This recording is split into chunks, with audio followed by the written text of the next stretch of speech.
So Prime Minister Benjamin Netanyahu of Israel was in Washington, D.C. today, and man, he caused a bit of a rancor, didn't he? He addressed a joint session of Congress. He was invited to do so by the House Speaker, Mike Johnson. One of his solemn duties, of course, I guess that being Johnson, is to ensure that the Prime Minister of Israel has a platform in the United States, which I suppose he had been sorely lacking until today. But that void has been filled, and Netanyahu made his views known to an American audience, which I guess, again, had been sorely lacking them until just this afternoon. Now, we have a couple of clips that I want to go to, and we'll discuss various aspects of the address and the elation and jubilation and all the endless applause lines that were rattled off. I think in order to determine how many ovations were given, you'd have to perform a very complex and advanced statistical analysis, because I couldn't really finish counting them myself. And one thing that's notable, and we're going to discuss a bit, hopefully, I don't know why I say hopefully, because I'm the one running the show, so I guess it's all up to me, isn't it? One thing that was notable is the total uniformity among particularly the Republicans in their fervent, unswerving support, not just for Israel, but for the current government of Israel, led by Benjamin Netanyahu, the longest-serving prime minister of Israel. Now, of course, the Democrats in the House of Representatives and in the Congress writ large are almost as uniformly supportive of Israel in practical terms, meaning on a substantive policy level, they almost entirely vote for similar, weapons provisions, financial support, that sort of thing. But the Republicans definitely wear it on their sleeves a little bit more as like a partisan point of pride, that they're the ones standing in ardent affirmation of their support for Netanyahu in particular, whereas the Democrats, you could tell, sort of want to distance themselves from Netanyahu as a persona. And yeah, they're going to always stand stalwartly with the Jewish state, but they want to demonize Netanyahu as, tainting the glories of Israel and that sort of thing. And also on the Republican side, there is the issue of the evangelical religious fervor around Israel, meaning among evangelical Christians who have sometimes, outright apocalyptic views as to the heavenly status of Israel and how Jesus will literally return from the heavens to preside over earth and rule over us all at the second coming. And thus, the United States must unfortunately support Israel to hasten that second coming. I mean, it almost sounds a little bit like a joke when you describe it, but I promise I'm trying to be as impartial as possible in describing what that conventional view is. So let's go through a couple of these clips, shall we? Here is the first one that I want to share with all you beautiful people. Here is Netanyahu explaining what a fantastic ally of Israel the current alleged president, Joe Biden, has been. I thank President Biden for his heartfelt support for Israel after the savage attack on October 7th. He rightly called Hamas sheer evil. He dispatched 2 aircraft carriers to the Middle East to deter a wider war. And he came to Israel to stand with us during our darkest hour, a visit that will never be forgotten.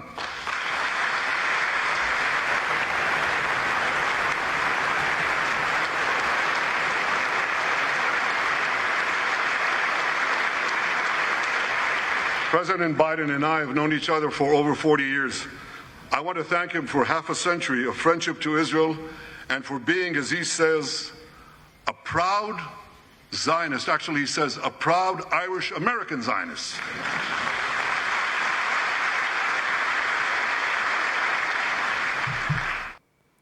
Okay, so why do I play that particular clip? Well, I don't know how Bibi could be very much more effusive in his praise of Joe Biden, and he's right in that Joe Biden has provided to Israel more military support for an ongoing Israeli war effort than any president in U.S. history. Now, there are different ways you could potentially quantify that, but I would postulate that it's pretty indisputable that Joe Biden has been a greater friend to Israel than any president in U.S. history since the founding of Israel, if you quantify that by the amount of armaments that U.S. president has provided Israel so it can conduct its war effort, not to mention the diplomatic support, the military support, the economic support, the spiritual support, if you will.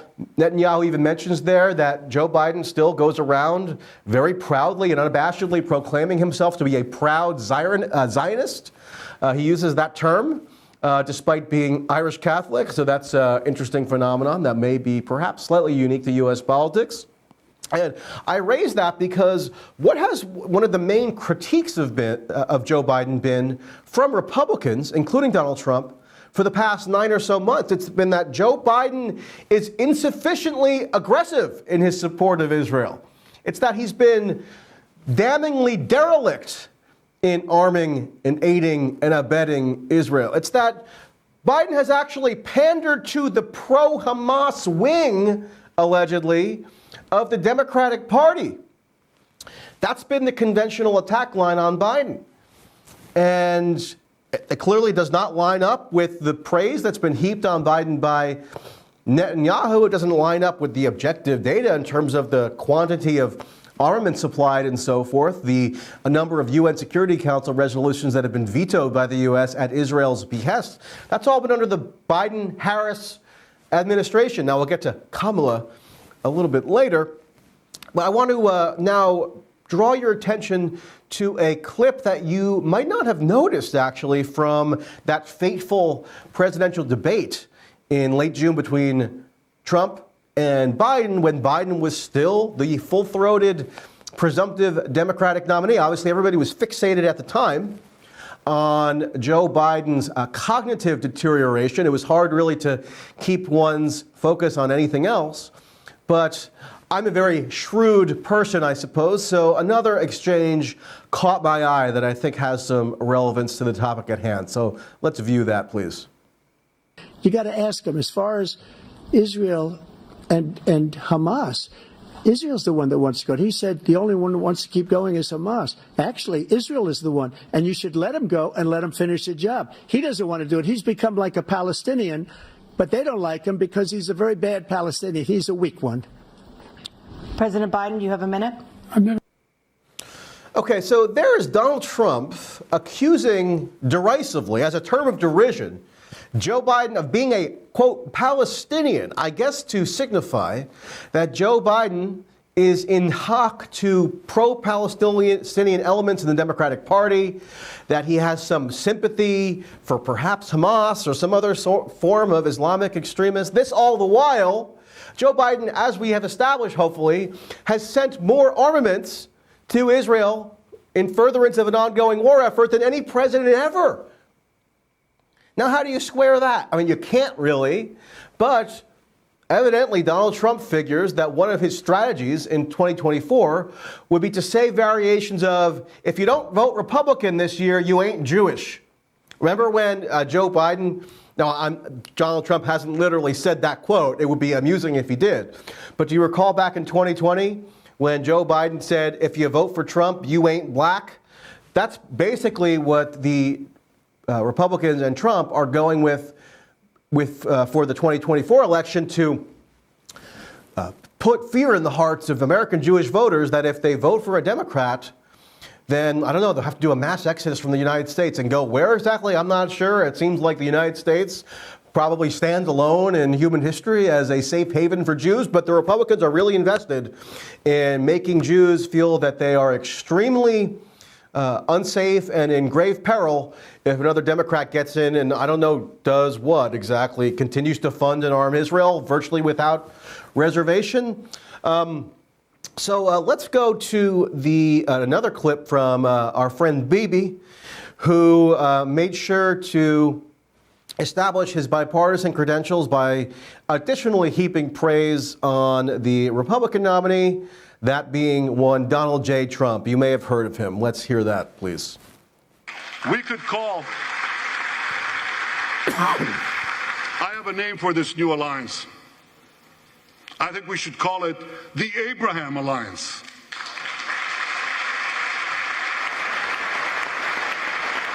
And just for some context there, Bibi is proposing that a new alliance be established between Israel and the Gulf potentates that Israel has increasingly aligned with at the facilitation of the U.S. to basically freeze out the Palestinians from any real settlement to their situation. So that's what he's suggesting there, and he would name it after the so-called Abraham Accords that were generated under the Trump administration and spearheaded by Jared Kushner, who Trump assigned to the Israel-Palestine portfolio, I guess due to all of Kushner's amazing experience in the realm of Middle East negotiations. So let's proceed. To thank President Trump for his leadership in brokering the historic Abraham Accords.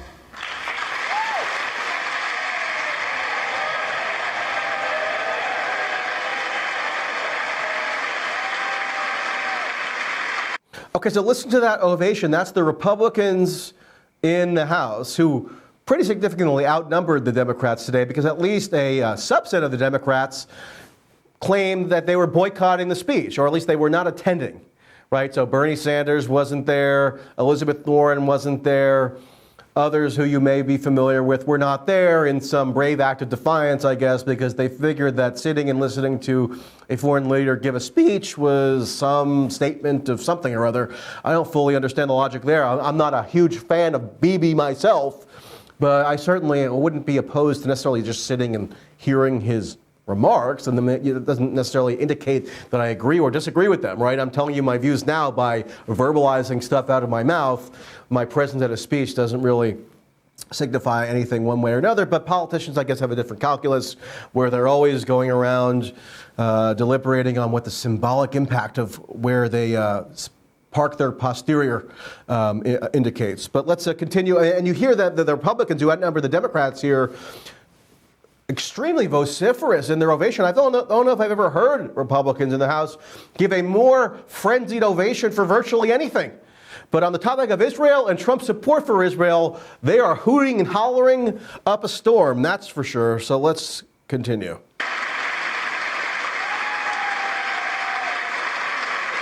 Like Americans, Israelis were relieved that President Trump emerged safe and sound from that dastardly attack on him, dastardly attack on American democracy. There is no room for political violence in democracies.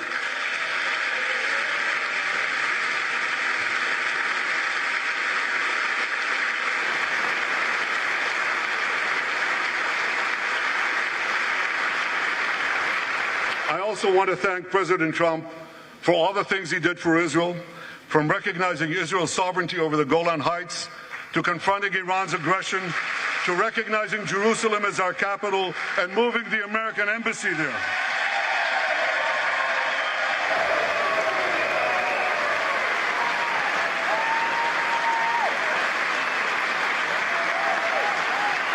Okay, so there you have it. The hooting and hollering reaches a high fever pitch, you might say.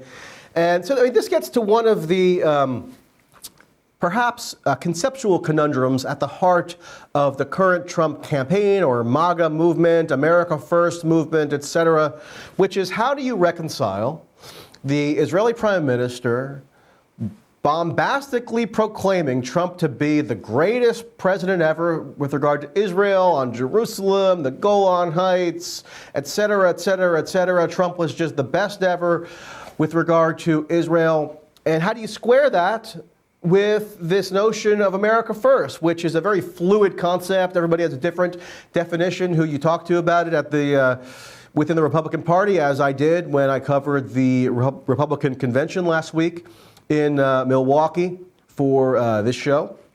And so that's something to perhaps ponder. One thing that I wanted to pull up was Rashida Tlaib.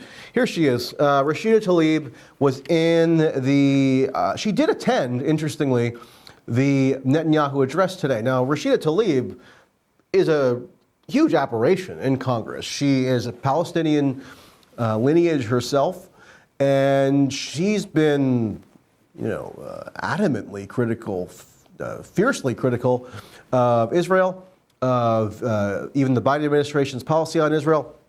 But unlike some of her Democratic or progressive, with a capital P, colleagues, she did not boycott the Netanyahu speech today. Instead, what she did, as you can see by glancing at your screen, is that she attended the speech, she sat and she listened, and she held up some sort of sign there that says guilty of genocide. Now, whether the Israeli war effort in Gaza can be rightly called a genocide is not even something I want to delve into right now. I think the term genocide is frankly overused. I'm going to get killed by that by some of the audience, but I just think it has lost a lot of its conceptual value and just gets used way too often just to make people all emotionally exercised, frankly. Maybe I'll do a segment on that at a later day. That's not to excuse anything about the Israeli war effort. I just think that terminology has been chronically overused and it kind of obscures more than it reveals. But the point is, Rashida Tlaib, she was there accusing Netanyahu of being guilty of genocide. Now, if Netanyahu is in fact, quote, guilty of genocide, who's his chief abettor? Who's his chief enabler, right? Who made possible the genocide that Rashida Tlaib and others are claiming has been perpetrated by Israel? It's the United States, right? It's Joe Biden, it's Kamala Harris. Now, to Rashida Tlaib's credit, and we would love to have her on the show. I think we reached out to her staff today, and unfortunately didn't get a response. But you know, the invitation is still there and open. To her credit, she has not yet endorsed Kamala Harris. Now, AOC, on the other hand, you might be familiar with her, Alexandria Ocasio-Cortez.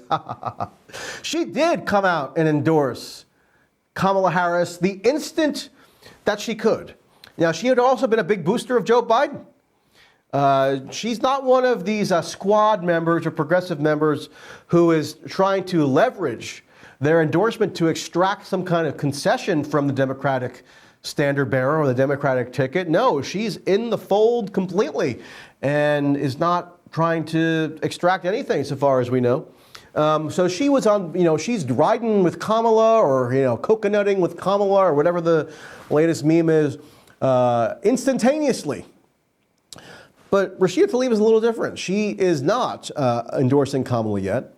And, that is to her credit. At least she's one of the rare Democrats who it actually occurs to attempt to exert leverage on the party. Republicans usually are a bit more open to doing that, including even if it leads to the embarrassment of top party officials, whereas Democrats tend to be usually a lot more deferential, although I guess the ouster of Biden recently kind of challenges that view, so maybe it's a little bit more complicated now. But nevertheless, Democrats have, at least traditionally in recent years, been a bit more hesitant to do anything that might interrupt their rigid conformity within their party leadership.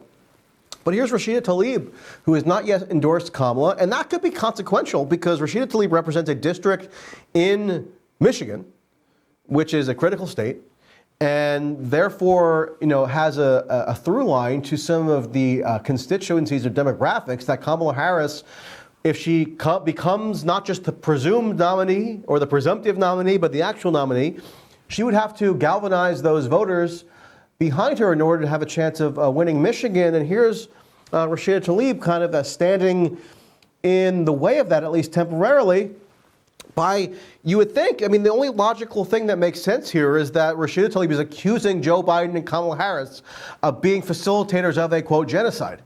Because the U.S., as we all, I think, should be well aware of by now, is the chief arms supplier and operational coordinator and diplomatic enabler of the Israeli war effort that's ongoing and could expand into the north of Israel with Lebanon and Hezbollah at any moment, really. That could be one reason why Netanyahu made his jaunt today to the U.S. to continue gathering support. So that's something else I think to be mindful of. Now, I do want to go to one other thing here. This is the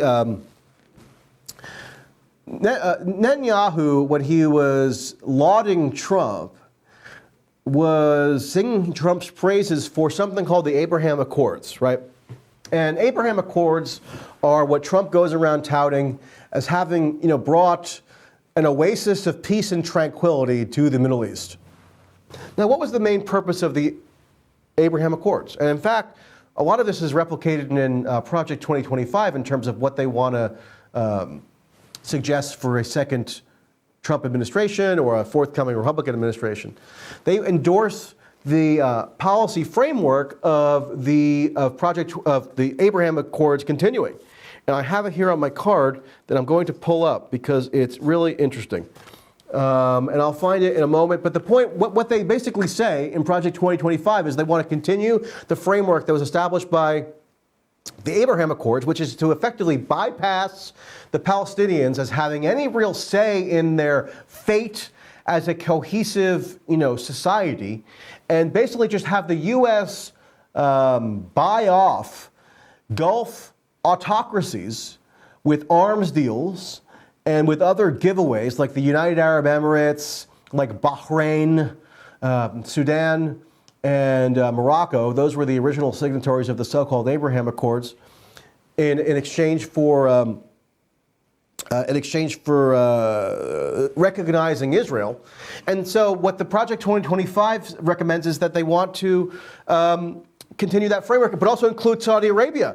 And in fact, the Biden administration, I guess one of his big feats that he's trying to accomplish, meaning old slow Joe, before he's ushered out into actual official retirement, although maybe he's in semi-retirement now, it's hard to tell, is to include Saudi Arabia in the Abraham Accords framework by making Saudi Arabia an official treaty ally.